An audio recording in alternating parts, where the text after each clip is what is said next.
Very good morning to all of you. Good morning. चलिए, let's start with partnership.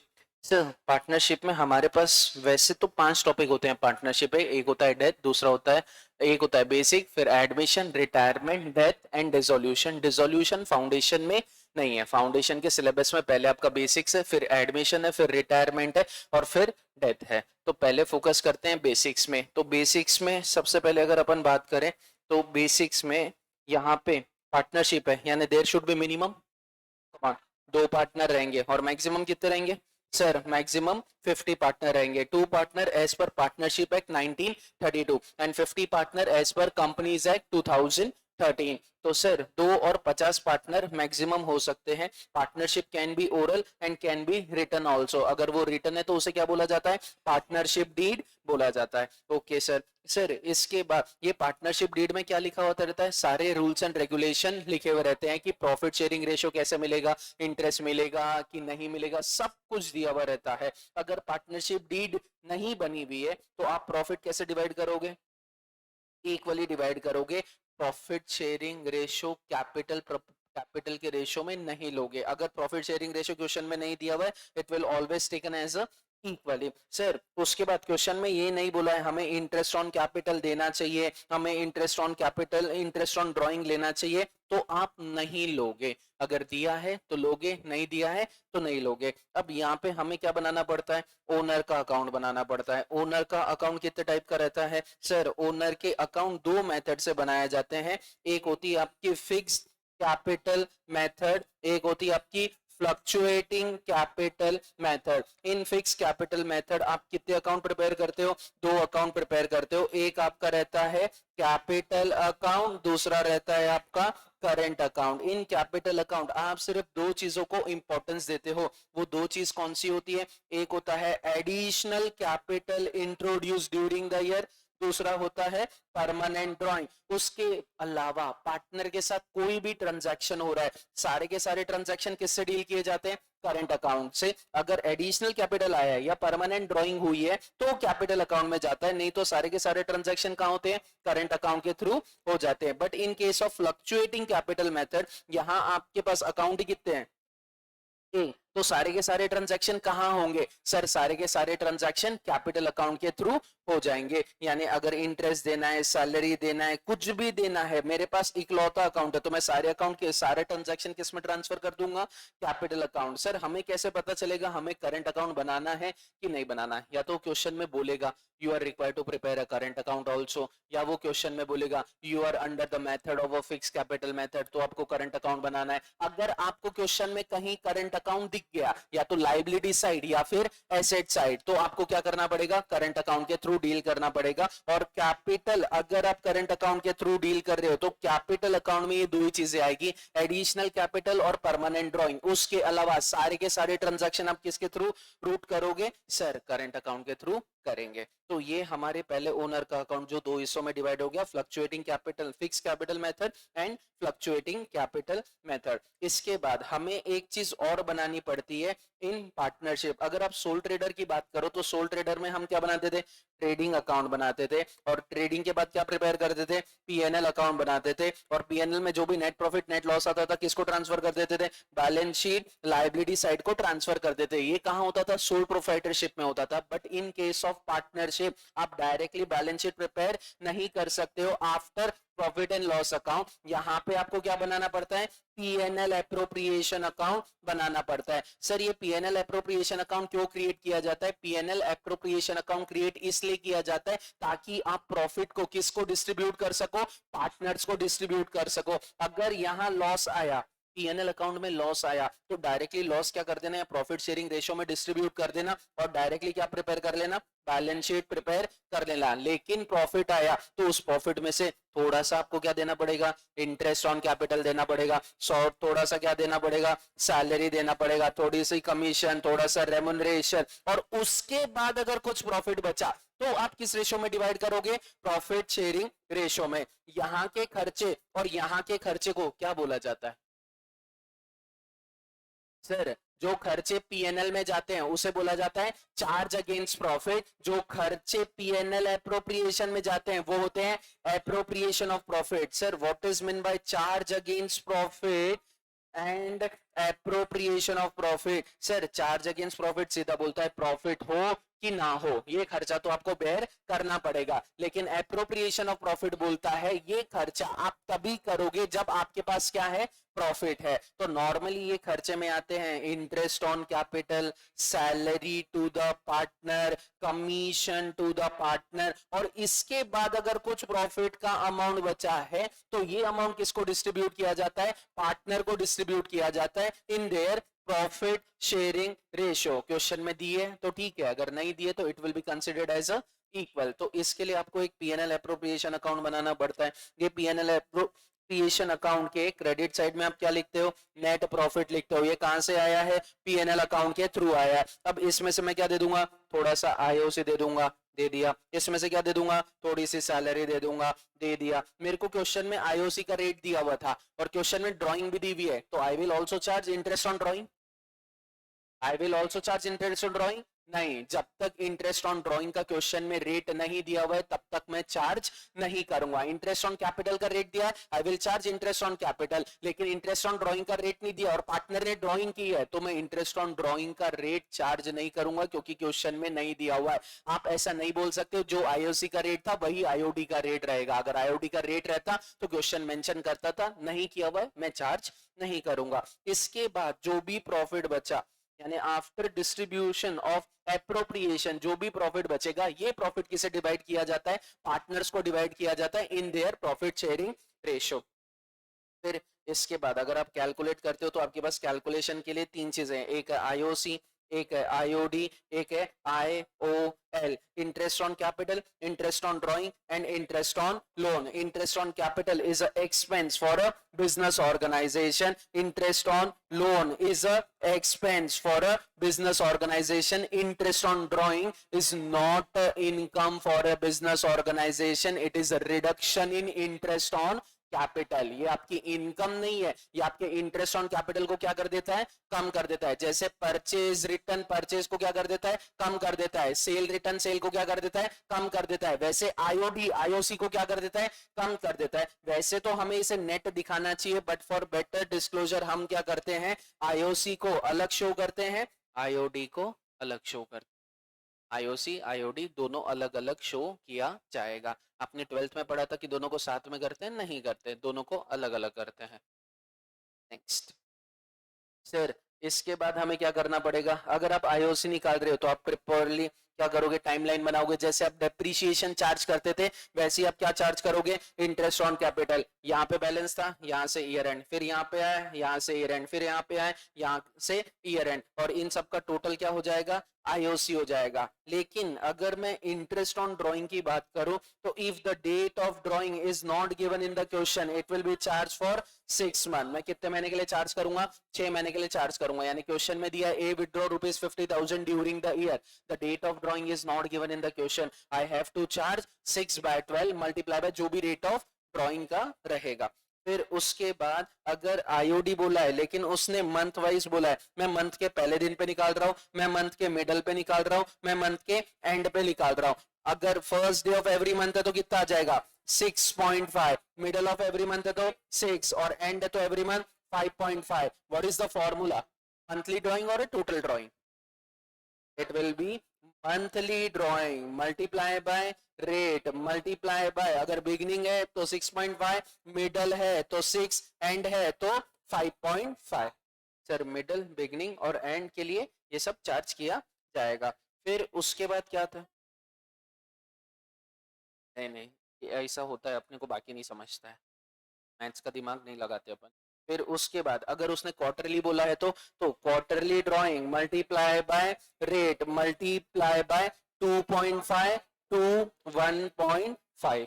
Normally आप इस तरीके से चार्ज करोगे। Sir but if there is a fluctuating date, 1 मई को पैसे विड्रॉ किया, फिर 15 जून को पैसे विड्रॉ किया, फिर 1 अक्टूबर को वैसे विड्रॉ किया, जैसे आप इंटरेस्ट ऑन कैपिटल कैलकुलेट करते थे वैसे ही सेम आप क्या कैलकुलेट करोगे, इंटरेस्ट ऑन ड्राइंग कैलकुलेट करोगे बाय प्रिपेयरिंग अ टाइमलाइन बना के प्रॉपरली कैलकुलेट करोगे।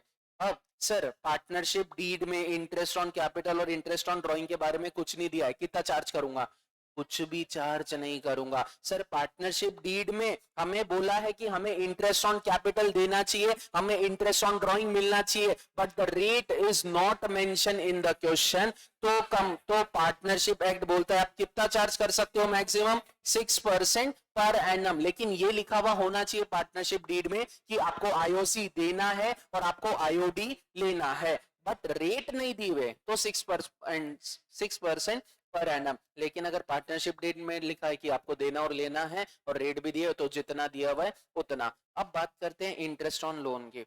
इंटरेस्ट ऑन लोन यानी ये लोन किसने दिया है हमें? सर ये लोन दिया है पार्टनर ने। हमने पार्टनर से लोन क्यों लिया? क्योंकि पार्टनर से अगर आप लोन लेते हो तो उसको इंटरेस्ट कम देना पड़ेगा, प्लस उसे कोई सिक्योरिटी देने की जरूरत नहीं है। अगर आप बाहर फिक्स डिपॉजिट, आप पब्लिक से कोई डिपॉजिट लेते हो या फाइनेंशियल इंस्टीट्यूशन से लेते हो या बैंक से लेते हो, ये चार्ज भी इंटरेस्ट हाई करते हैं, प्लस आपको इन्हें सिक्योरिटी भी देनी पड़ती है। सिक्योरिटी कितने टाइप की होती है?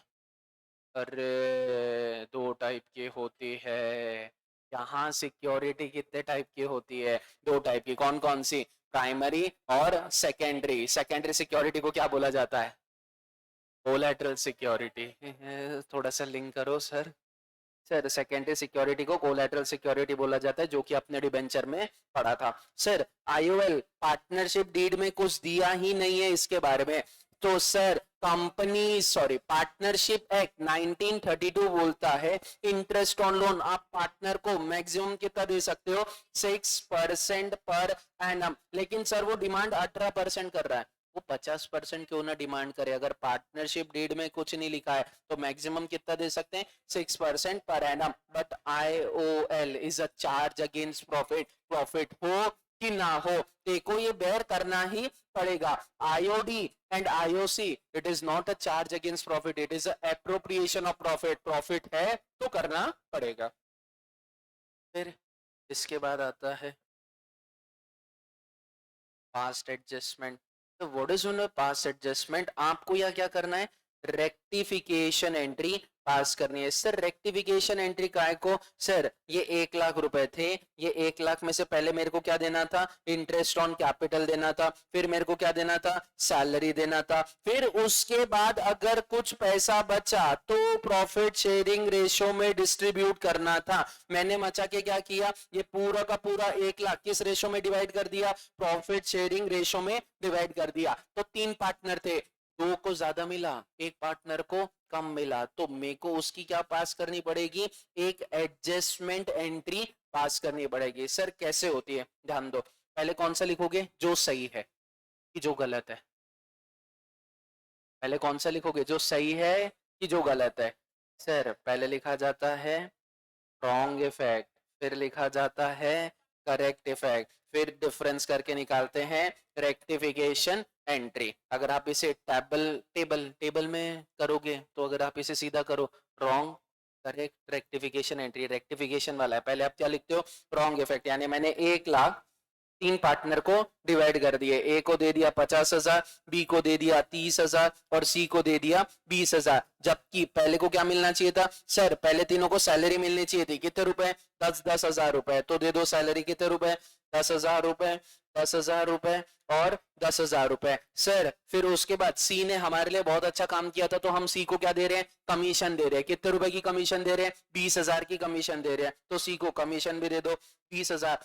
अब जो प्रॉफिट बचा वो किस रेशो में डिवाइड होना चाहिए था? प्रॉफिट शेयरिंग रेशो में। अब प्रॉफिट बचा ही कितना है? 50,000। आपके पास 1 लाख था, जिसमें से 30,000 आपने सैलरी के दे दिए, 20,000 कमीशन के दे दिए, तो बचा कितना? 50,000। ये 50,000 को आप किस रेशो में डिवाइड करोगे? प्रॉफिट शेयरिंग रेशो में। तो यहाँ पे आ जाएगा 25,000, यहाँ जाएगा 15,000, यहाँ जाएगा 10,000। अब निकालो सर, रेक्टिफिकेशन को करते हैं नीचे। इसकी टोटल तो यही है सर। पार्टनर को मिला कितना? इतना मिला। ए को इतना मिला, बी को इतना मिला, सी को इतना मिला। इसको मिलना कितना चाहिए था? 35,000। इसको मिलना कितना चाहिए था? 25,000। इसको मिलना कितना चाहिए था? 40,000। सर ए को मिलना चाहिए था 35,000, ए को मिला कितना है 50,000 मिला है। सर बी को मिलना चाहिए था 25,000, बी को मिला कितना है 30,000 मिला है। सर सी को मिलना कितना चाहिए था 40,000, सी को मिला कितना है 20,000 मिला है। इट इज नॉट कंपल्सरी आप ऐसे ही लिखो, आप ऊपर नीचे भी करके लिख सकते हो, कोई दिक्कत नहीं है उसमें, लेकिन समझने में बरोबर समझना। मिलना चाहिए था 35,000, हमें मिल कितना गया 50,000 मिल गया। मिलना चाहिए था 25,000, हमें मिल कितना गया 30,000 मिल गया। मिलना कितना चाहिए था 40,000, हमें मिल कितना गया 20,000। सर ये कौन सा अकाउंट है? सर ये कैपिटल अकाउंट है। कैपिटल अकाउंट का कौन सा बैलेंस होता है? क्रेडिट बैलेंस होता है। सर क्रेडिट होना कितना चाहिए था 35,000, क्रेडिट हो कितना गया 50,000। तो क्रेडिट ज्यादा हुआ है कि कम हो गया? सर क्रेडिट ज्यादा हो गया। क्रेडिट ज्यादा है, क्रेडिट को क्या करना है कम करना है। क्या कर दूंगा डेबिट कर दूंगा। A capital account debit. Sir b को मिलना कितना चाहिए था 25,000, बी को मिला कितना है 30,000। बी का अकाउंट क्या दिख रहा है ज्यादा दिख रहा है, उसको क्या करना पड़ेगा कम करना पड़ेगा। तो कौन सा अकाउंट आ जाएगा यहाँ बी अकाउंट क्या हो जाएगा डेबिट, क्योंकि क्रेडिट को कम करना है तो आप क्या करोगे डेबिट कर दोगे। सर सी को मिलना कितना चाहिए था 40,000, सी को मिला कितना है 20,000, यानी कितना कम मिला है 20,000 कम मिला है। अगर 20,000 कम मिला है तो 20,000 क्या करना पड़ेगा बढ़ाना पड़ेगा। क्रेडिट को बढ़ाना है तो और क्या करना पड़ेगा क्रेडिट करना पड़ेगा। आपकी रेक्टिफिकेशन एंट्री आ गई, यहाँ पे आया 5,000, 5 है ना 15, 15, 5। This is your adjustment entry, जिसको नॉर्मली बोला जाता है रेक्टिफिकेशन एंट्री। ये आपकी क्या है एडजस्टमेंट एंट्री है, जिसे नॉर्मली बोला जाता है रेक्टिफिकेशन एंट्री। जमेगा? बढ़ूं आगे, इस टाइप की आपको एडजस्टमेंट एंट्री वो पूछ सकता है। इसके बाद नेक्स्ट कंसेप्ट पे आते हैं, विच इज अ बोलो sir. If there is insufficient profit तो आप क्या करोगे? For example soon low soon low soon low soon low soon low soon low soon low soon low. For example आपको आपको 1 लाख में से इंटरेस्ट भी देना था, फिर उसके बाद जो अमाउंट बचा उससे आपको क्या करना था सर, उससे हमें प्रॉफिट शेयरिंग रेशो में डिवाइड करना था। हमारे पास प्रॉफिट का अमाउंट कितना है 1 लाख रुपए, मैंने गलती से 1 लाख किस में बांट दिया प्रॉफिट शेयरिंग रेशो में बांट दिया। यानी ए को कितना दे दिया 50,000, बी को कितना दे दिया 30,000, सी को कितना दे दिया 20,000। जबकि पहले मेरे को क्या देना चाहिए था इंटरेस्ट ऑन कैपिटल देना चाहिए था। तो आप पार्टनर को कोई भी प्रपोर्शन दो, आप पार्टनर को कोई भी अप्रोप्रिएशन दो, पार्टनर बोलता है क्या आईओसी देना है, yes sir. If there is a profit आप क्या दोगे इंटरेस्ट ऑन कैपिटल दोगे। If there is a loss आप क्या नहीं दोगे इंटरेस्ट ऑन कैपिटल नहीं दोगे। अब प्रॉफिट भी 2 टाइप के होते हैं, एक होता है आपका भरपूर प्रॉफिट और एक होता है प्रॉफिट है लेकिन भरपूर नहीं है। यानी एक होता है एप्रोप्रिएट प्रॉफिट, एक होता है unappropriate profit. If there is appropriate profit यानी प्रॉफिट का अमाउंट 2 लाख रुपए है, इंटरेस्ट ऑन कैपिटल तीनों का मिला के 1 लाख रुपए मैं दे सकता हूँ। हाँ सर 2 लाख में से 1 लाख आप इजीली दे सकते हो, 1 लाख किस में डिवाइड हो प्रॉफिट शेयरिंग रेशो में जाएगा। यहाँ मेरे पास प्रॉफिट ही 2 लाख रुपए है और मेरे को इंटरेस्ट ऑन कैपिटल देना है 4 लाख। तो 4 लाख आपको कैसे देना है सर? सर 4 लाख मेरे को किस इस तरीके से देना है, ए को देना है 2 लाख रुपए, बी को देना है 1,20,000 रुपए और सी को देना है 80,000 रुपए। क्या आपके पास सफिशिएंट अमाउंट ऑफ प्रॉफिट है? नहीं है सर। अगर आपके पास सफिशिएंट अमाउंट ऑफ प्रॉफिट नहीं है तो आपका रेशो क्या आ रहा है 5:3:2 आ रहा है। मैंने आईओसी का क्या निकाल लिया रेशो निकाल लिया। या फिर दूसरी चीज आपको क्या करना है सर, जितना इंटरेस्ट ऑन कैपिटल हमें देना चाहिए था इस अमाउंट को हम किस रेशो में डिवाइड कर देंगे आईओसी के रेशो में डिवाइड कर देंगे, उतना पैसा एवरी पार्टनर को मिलना चाहिए था। अगर यहाँ बात करूं तो सर यहाँ पे मेरे को इंटरेस्ट ऑन कैपिटल देना चाहिए था 1,50,000, तो यहाँ मैं 1,50,000 तो दे ही नहीं सकता क्योंकि मेरे पास मैक्सिमम प्रॉफिट कितना है 1 लाख। तो ये इसी 1 लाख को 1,50,000 वाला जो इंटरेस्ट ऑन कैपिटल का रेशो था ना उसमें डिवाइड कर दूंगा। जमेगा? पक्का? हाँ सर।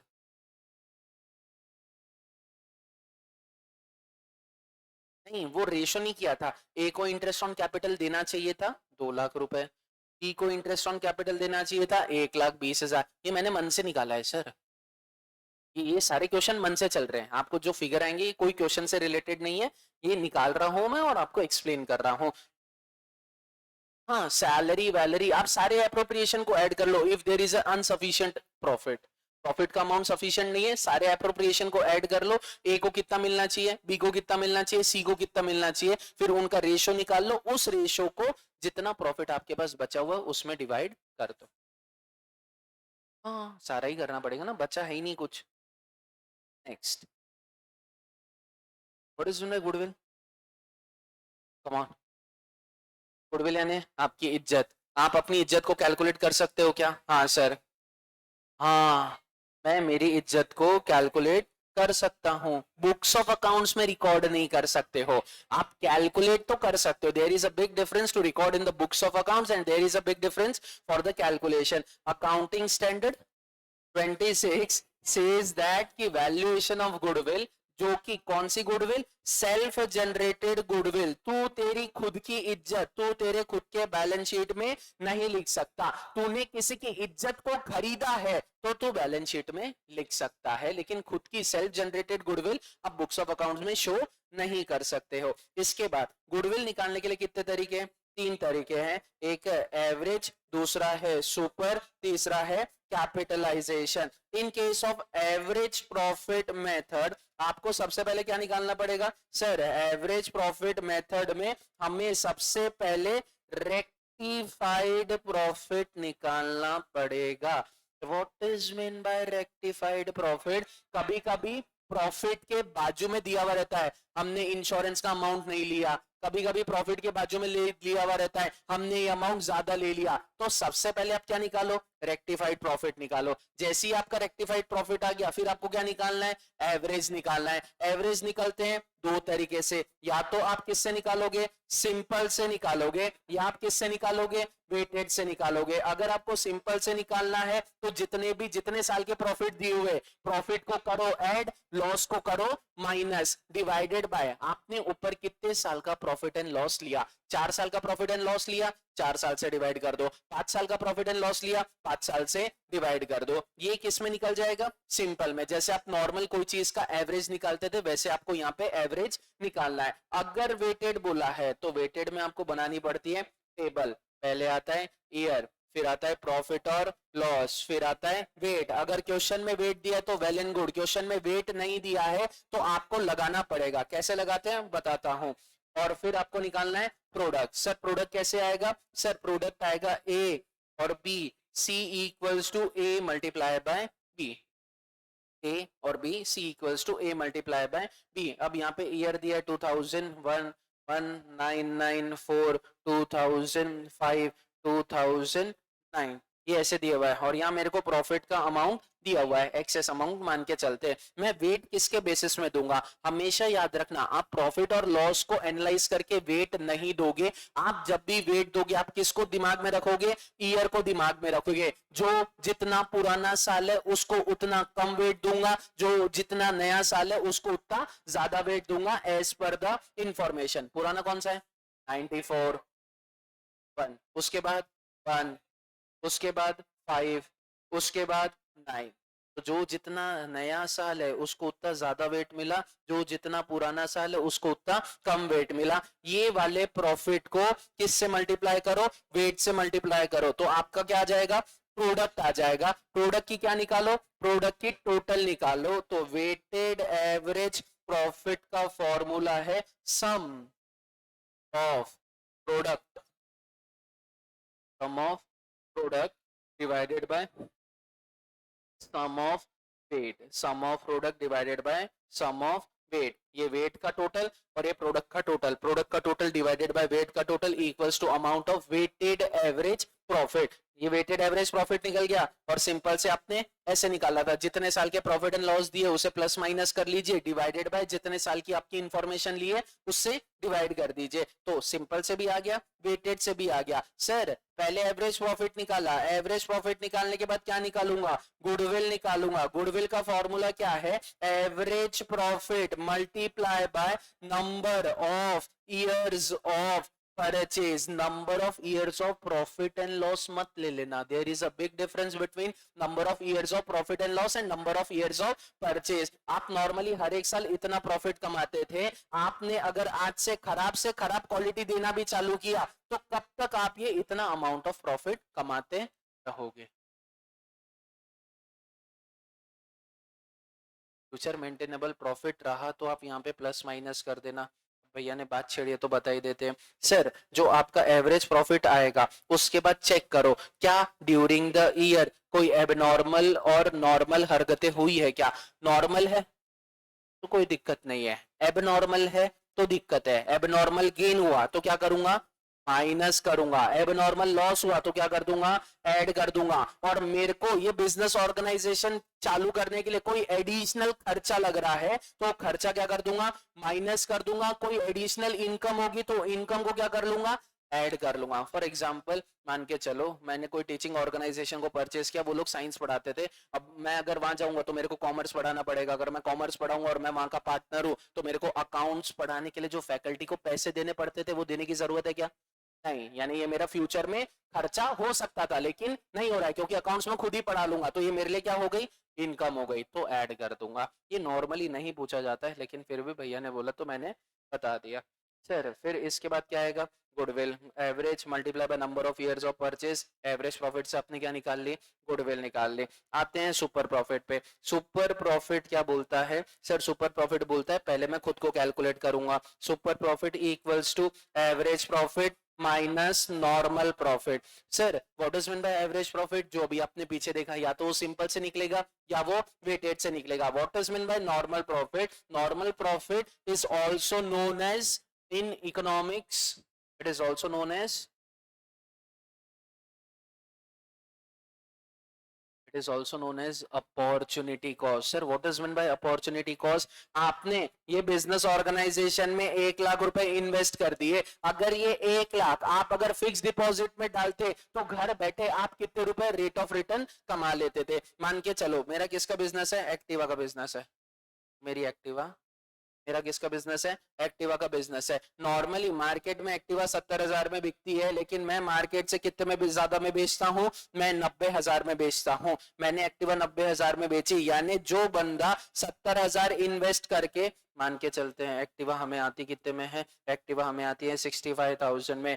जो बंदा 65,000 का इन्वेस्ट करके कितने रुपए कमाता है, 5,000 रुपए कमाता है. वहीं मैं कितने रुपए अर्न करता हूं सर, मैं कितना हो गया 25,000 अर्न करता हूं. This is considered as a normal profit, this is considered as a average profit of a this business organisation. यानी एक इंसान सेम बिजनेस ऑर्गेनाइजेशन में, मेरे जूते का बिजनेस है, मैंने 1 लाख रुपए इन्वेस्ट किए, जूते के बिजनेस पे रेट ऑफ रिटर्न कितना है 10%. अगर आप 1 लाख रुपए लगाते हो तो आपको साल भर में कितने रुपए मिलेंगे, 10,000 रुपए मिलेंगे. लेकिन मैंने कितने रुपए कमाए, 15,000 कमाए. यानी मैंने एक बिजनेस ऑर्गेनाइजेशन से कितना ज्यादा कमाया, 5,000 ज्यादा कमाया. This is considered as a super profit. Average profit तो आप कैलकुलेट कर लोगे, नॉर्मल प्रॉफिट कैसे कैलकुलेट करोगे सर. नॉर्मल प्रॉफिट का फॉर्मूला है capital employed multiply by NRR. It is also given with the name of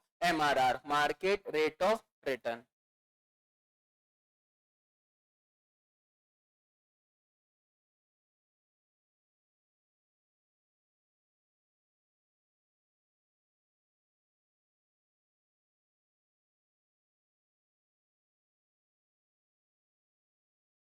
capital employed multiply by NRR या MRR. Capital employed कैसे कैलकुलेट करोगे, दो फॉर्मूले हैं, capital plus current plus reserves and surplus minus fictitious asset. Formula number 2, market value of all assets minus market value of all outside liability, not liability. There is a big difference between liability and outside liability. Liability equals to owners fund plus outside liability. यानी outside liability क्या होती है, जो पैसा हमें किसको नहीं देना है, ओनर को नहीं देना है, उसे हम क्या बोलते हैं, आउटसाइड लायबिलिटी बोलते हैं। तो market value of all asset minus market value of all outside liability, आपका किसका अमाउंट आ जाएगा, कैपिटल एम्प्लॉयड का अमाउंट आ जाएगा। Formula number 2, capital plus current plus reserves and surplus minus fictitious asset, किसका अमाउंट आ जाएगा, कैपिटल एम्प्लॉयड। एनआरआर या MRR question में दिया हुआ रहेगा, मल्टीप्लाई करो, आप किस पे आ जाओगे,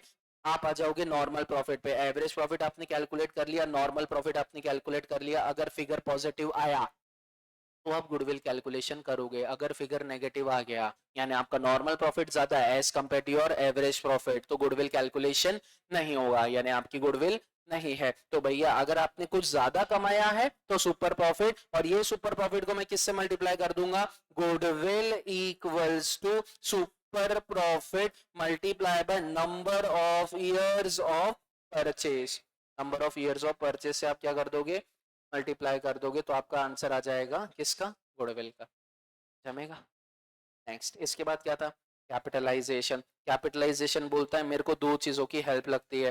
कैपिटलाइजेशन बोलता है या तो आप एवरेज से निकालोगे या आप किससे निकालोगे, सुपर से निकालोगे। अगर आप एवरेज से कैलकुलेट कर रहे हो तो डायरेक्ट आपकी गुडविल का फॉर्मूला क्या है, goodwill equals to average profit divided by NRR whole bracket minus capital employed. क्योंकि कभी कभी आप ये होल ब्रैकेट डालना भूल जाते हो ना, तो माइनस की साइन देख के आप एनआरआर और कैपिटल एम्प्लॉयड को मल्टीप्लाई कर लेते हो, नहीं करना है, बीच में माइनस की साइन है, मल्टीप्लिकेशन की साइन नहीं है। पहले ये डब्बा सॉल्व करोगे, उसके बाद कैपिटल एम्प्लॉयड क्या करोगे, माइनस करोगे। सर अगर सुपर प्रॉफिट से किया तो goodwill equals to super profit upon NRR. NRR percentage में दिया हुआ रहता है तो डिवाइड भी परसेंटेज में करोगे। 10% दिया तो डिवाइडेड बाय 10 मत कर देना, गलत हो जाएगा, 10% करना। कंफर्टेबल ऑल ऑफ यू, बढ़ू आगे। कमिंग टू द नेक्स्ट, ये गुडविल हो गया, एडजस्टमेंट हो गए, आईओसी आईओटी हो गया, फिर उसके बाद कैपिटल प्रोपोर्शनल हो गया, पीएनएल एप्रोप्रिएशन हो गया। अब बात करते हैं गारंटी की। ये आपने क्या देके रखी है, गारंटी देके रखी है कि भैया ये एडमिशन के टाइम पढ़े चलेगा, क्योंकि इसमें मेरे को न्यू पीएसआर वगैरह समझाना पड़ेगा। तो basics of accounts, basics of partnership में इतना ही था। All of you comfortable with this?